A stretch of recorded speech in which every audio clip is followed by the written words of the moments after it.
Bro, I am so excited for the game. Are you ready? I'm pumped! Heck yes! Dude, I got some new gear. Check this out. Are those rated? Yeah, dude. 5-star rated, Amazon. Alright, well, I've got iPro for you, don't worry about it. Did you bring BBs? Yeah, dude, of course. How could I? Dude, I was at Walmart. It was such a good deal. It was 10,000 rounds, 0.15 gram. It's 0.03 grams heavier than the 0.12, so it's gonna shoot super far. It's gonna be sick. Okay, I got BBs. Okay, what else did you bring? Yeah, bro. I gotta take this off.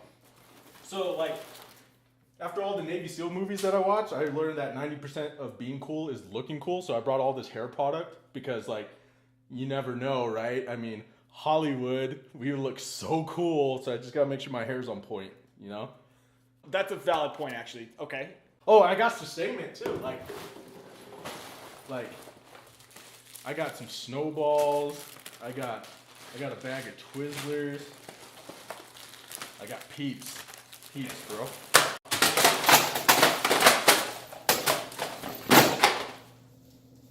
All right, it's a start. It's a start. Run.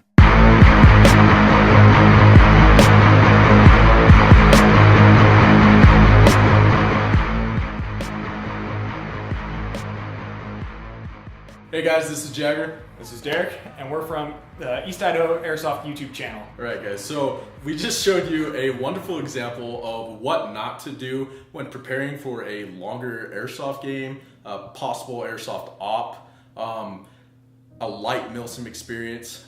You definitely don't do that. So we're gonna show you this video of how to prepare for a longer game event. Definitely not a Milsim West game. This is not a 48-hour, we're gonna play all day, all night kind of situation, immersion. But this is your 6 to 8 hour kind of situation, possibly even 24 if you do this right. Again, this is just a general idea of how to prepare for a longer game. Yeah, so we have Moose here. He's gonna show us how he is prepared for a game with his go bag. But yeah, Derrick, if you wanna show us what's up here. Yeah, so for a longer day game or kind of a smaller event, this is kind of the gear I use. This isn't including camping gear and all those other stuff for those overnight games, but for the basic day games and stuff, you got your plate carrier, and we'll get further into details of setup and all the other stuff I carry on that a little bit later. You got your belt for holster, other mags, stuff like that. We'll get more into that details. You need BBs for every game you go to, so plenty of those at every game. Ear Pro / comms. Helmet for those games that require ear or head protection, and of course GoPro to film all those cool events, because let's be real, we all do this because it's fun and you look cool. Eye Pro, and we'll get more into details of what I use and why. Mouth Pro, and then one of the most important things are speed loaders. The Odin is something I highly recommend. It makes your day so much faster and way more fun because you're not loading for 20 minutes. Of course, you got propane for all your gas guns. You always want something for nutrition, either power bars, Cliff bars, other kind of energy bars is kind of what I usually use. And then of course, you need water, if that's gonna be in a jug, Camelback, however you want to carry that or have that at your fob. You always want more than enough water for you and probably a couple other people, because people always forget it. Hashtag stay hydrated. Alright guys, so here we have Jagger and all of his setup for how he transports his guns and all the things that he carries with that to make sure he's ready to go for a day of play. Yeah, definitely. So most important thing is we have these airsoft replicas. We got to make sure we transport it in the best way possible. So some type of rifle bag. You could do a soft bag. You could do a hard case like I got right here. And so again, this is just an example of a longer game. So first and foremost, you can't airsoft without a primary replica of some sort. This guy's mine. So you just gotta make sure it's working. Set it up the way that you want it. I got my magnifier here. I got my flashlight, flash. And so pretty operator looking. And then just in case that gun goes down, because we all know guns go down very often in the airsoft world, bring a backup, the Panda Blaster. It's always going to be there. It's always going to look cool. You always want to make sure you have some sort of a sidearm for those CQB situations. Got my Tokyo Marui MEU 1911 here. I've got 3 extra mags for this one. Yeah, so that's just an example of what I would bring to like an 8-hour op replica wise. Okay, so now we got our second lineup. We both have our plate carriers. And so again, we're kind of similar in that aspect, but you can do a chest rig, you can do an H harness, just whatever works for you. But yeah, so again, you can kind of see the difference in both of ours. Like with mine here, you know, I have my, I got my weapon strap here, technically at 1 point. So it just dangles there. I don't believe you have one. I run a 2-point right now. If you're a Concept Slingster, love that sling, totally recommend it. But that's what I'm running right now, my primary. I got my admin pouch up here. Not only can I show off my awesome California patch and my hashtag operator patch from Kilo Charlie Clothing.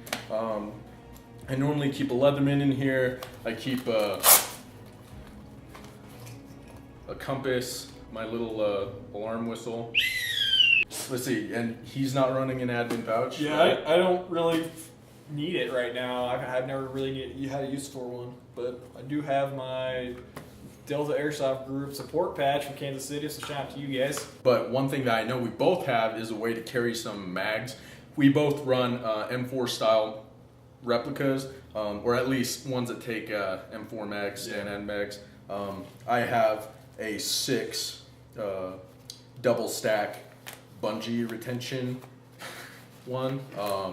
It's worked for me. I've had mine for 2 years. I run a Kydex insert for the Troll mag pouch on there from Midwest Textile Solutions. Great little insert, totally recommend it. And then a knockoff Blue Force Gear 10-speed pouch. I actually just got these. I'm not quite sure how I feel about them yet, so we're gonna run next weekend to see kind of how they work for me. Continuing on the front, I normally have my, I have that, I guess they call it FBI style communications rig. It's that clear see-through one that you put in your ear and then you go to speak into a little thing right there. Yeah, I'm running just a VTech speaker mic right now. And then we can see my line from my ladder on my back. Over here, I just have a large utility pouch, keep a Red Dead rag in there. This is a map pouch. In there, that's where I'll keep my map, another Red Dead rag. I'll also keep markers, pencils, that way I can make notes of what we're doing. I have a notepad in there. That's also normally where I keep my mouth guard. I'll also normally keep like a battery bank in there. That's about it on my front end. Yeah, so on my sides here, we're in a, Milsim West Baofeng radio pouch. I used to run on my back, and I actually switched up to the front, running for some of the admin for a Milsim game here pretty soon. So I want to be able to switch channels really easy. So I moved to the front, gonna see how that works this next weekend.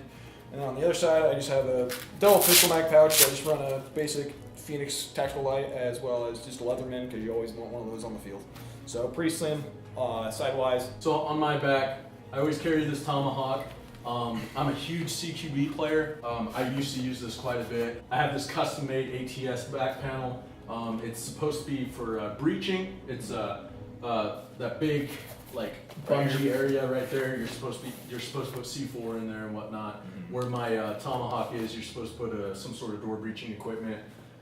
There is a rip away spot for medic pouch with the Velcro that we can see there. As of now, I put a speaker there. And then you can see that's where I put my radio. Yep. I run a Midland, mainly just because it's simple and it's easy. And for the most part, that's my back. My hydration bladder's back there. I believe it's a 2.5 liter, so I'm good to go all day. Again, I am running a heavier loadout, but I'm ready for anything, in my opinion. Yeah, so my back panel, I've gone a little bit different route. What's on my own here? So over here we've got a TMC mini map. It's a knockoff of the GMR because who wants to pay $200 for a backpack, in my opinion. Works great. Basically right here, where is it? Up in that front pocket, I run the ace bandages for the medic rolls. Just an easy, quick place, easy to access place there. Underneath here, there's the J zippers, which are super handy.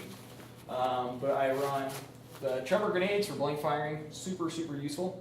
Best grenades on the market right now. Over here, I've got the tearaway medic pouch, so it's just easy to just tear right off when needed. And above that, I'll run a extra, like a Buddy M4 mag pouch there, so someone can throw an extra mag in there so they'll tear that out when they're needed. Other thing that I did not know earlier, but I also run the First Spear shoulder pads, and that's just for comfort. And I also, something that I run differently than Jagger is where he runs a bladder on the back. I used to, but I realized that the weight isn't worth it, because a lot of times, I mean, you go play, and most of the games I've gone to, you're functioning out of an FOB, and so the farthest you're away from the FOB for is what, hour and a half, and then you go back and you reload everything, and I usually hydrate there. And so after I started doing that, I just realized that I just didn't need to have all that extra weight, and so dropping that has really helped me out a lot with being able to move quicker. This is an example of our kits. I mean, I like to wear a hat when I play.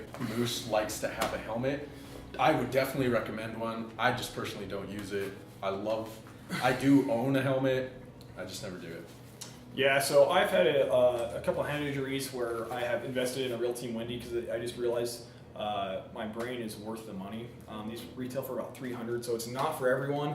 99% of airsofters can run replicas just fine because most of the stuff are just little bumps and stuff. I highly recommend that. I ran Emerson Ops Core knockoff for years and never had an issue with it, but I got to the point where I just don't want to risk hurting my head anymore, so I finally just invested in a real one. Basically, I run a knockoff V-light for a dead light at night. Super simple. Battery pack and then back for GoPro, and in the front run a brain explorer mount with Hero 5 to get all that awesome footage as well. Highly recommend this helmet. Super comfortable. Usually one of the most comfortable helmets on the market, so highly recommend these if you can pull it off. Kind of pricey though. Okay guys, so now that we had that example of our gear, of everything that we have, you can see that me and Derrick are two completely different players. We're similar in some aspects, but completely different in a lot of others. Yeah. He's a lot more high speed. He wants to cut as much weight as possible. Me, I like to be ready for everything. I don't run. You know, it's just one of those things. It's just two different thought processes. And at the end of the day, this is not a comprehensive list of everything you should bring to a game, but this is just an idea of how do we go about setting up our gear? What are the things that we've tried, and kind of where we're at right now? Yeah, and like do what works for you. Try out all these different ways. I mean, airsoft. We're really not in the military. You're really not signing up to be a certain MOS or whatever. Try whatever you want. Just have fun with it as you're building things up, and keep trying new things. When you're at games, trying other people's gear, see how it fits, kind of figure out what works the best for you at the end of the day. On behalf of the East Idaho Airsoft YouTube channel, we'd like to thank you for watching this video.